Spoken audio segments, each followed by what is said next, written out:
Peggy 3.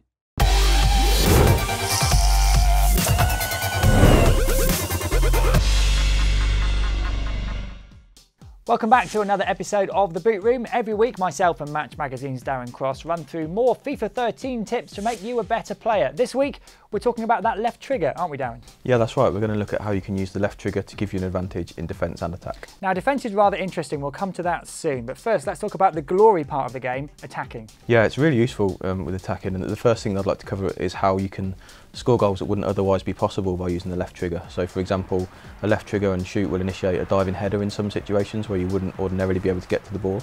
And it's also good for flair shots, so things like overhead kicks when your back's to the goal, side volleys, half volleys, things like that. Situations where it would be otherwise impossible to get a shot away or very difficult. It can be great there. So when attacking, does the left trigger have any more uses in the box? Yeah, so if you hold left trigger when you're going for a header, for example, it feels like it gets your player into the air a bit sooner than you would if you weren't holding the left trigger. So I use it all the time when I'm competing for headers, and it seems to really make a difference. So I'd recommend viewers to go and give that a try. Now, left trigger is also useful when just controlling and moving about with the ball as well, isn't it? Yeah, that's right. There are a few situations there where left trigger can help you. So you can use it to control difficult balls that are bouncing or moving quite quickly, and it just improves your first touch. You can use it in combination with the left stick to sort of turn as you receive a ball. Or you can use it to hold the ball up in combination with something called slow dribble. So if you hold left trigger as you receive, you'll take a nice good first touch on it to control it, and then you can move with slow dribble a bit more precisely, just away from the attention of the defenders to create a bit of space and bring other players into play.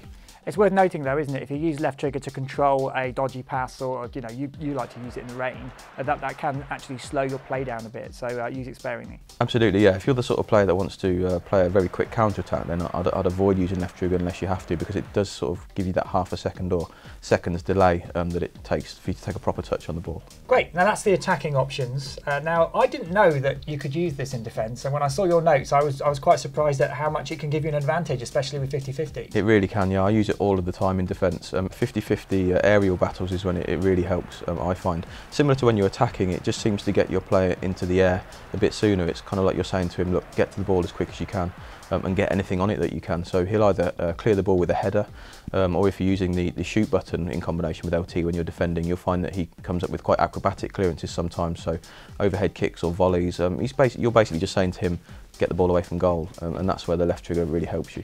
And I know that you personally like to hoof the ball out of the box, don't you? You're not one for dribbling it out and looking pretty. Yeah, it isn't pretty, but it is effective, and in real life, that's how you'd see most defenders defend. You know, if they're under pressure in their own box, they're not going to chest it down and look to lay it off to a fullback who's also under pressure. It's about getting the ball as far away from danger as possible and then regaining your shape as a team. And I guess if you're going to clear it out, you might as well do a bicycle kick because it looks cool. Exactly, yeah, it looks really cool. So are there times when the left trigger can help you when the ball's on the ground?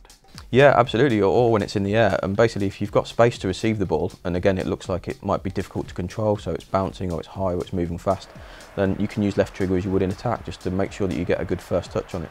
Just be a bit more aware in defence that you really don't want to do that when you're in company. You know, if you've got a striker that's nearby, definitely clear it. If not, by all means, use left trigger to control it and then find a teammate with a pass. Now let's move on to using left trigger in combination with right trigger, because that cancels what your player might have done, doesn't it? That's right, yeah. So if you've ever been in a situation where your player is following the ball that you know is going to run out, and then he just touches it before it goes over the line. Yes, I have, yeah. Yeah, then that's when a cancel move would be really useful. So as he's following the ball, if you hit left trigger and right trigger together, that will just tell him to stop what he's doing, and then you'll regain control of him and you can just see the ball out of play. Darren, it sounds like you've got your left trigger held down quite a lot in FIFA. I have, yeah, and that probably explains why the button is on its way out on my pad, because it's so useful. You know, you use it, as we've seen, in defence and attack, but it's used in combination with so many other buttons as well that you will find a use for left trigger regularly. Thanks for those left trigger tips, Darren. What have you got for us next week? Next week we'll be looking at the different types of crosses available and how to use them. Good stuff. Cross by name, cross by nature. Hey, Darren?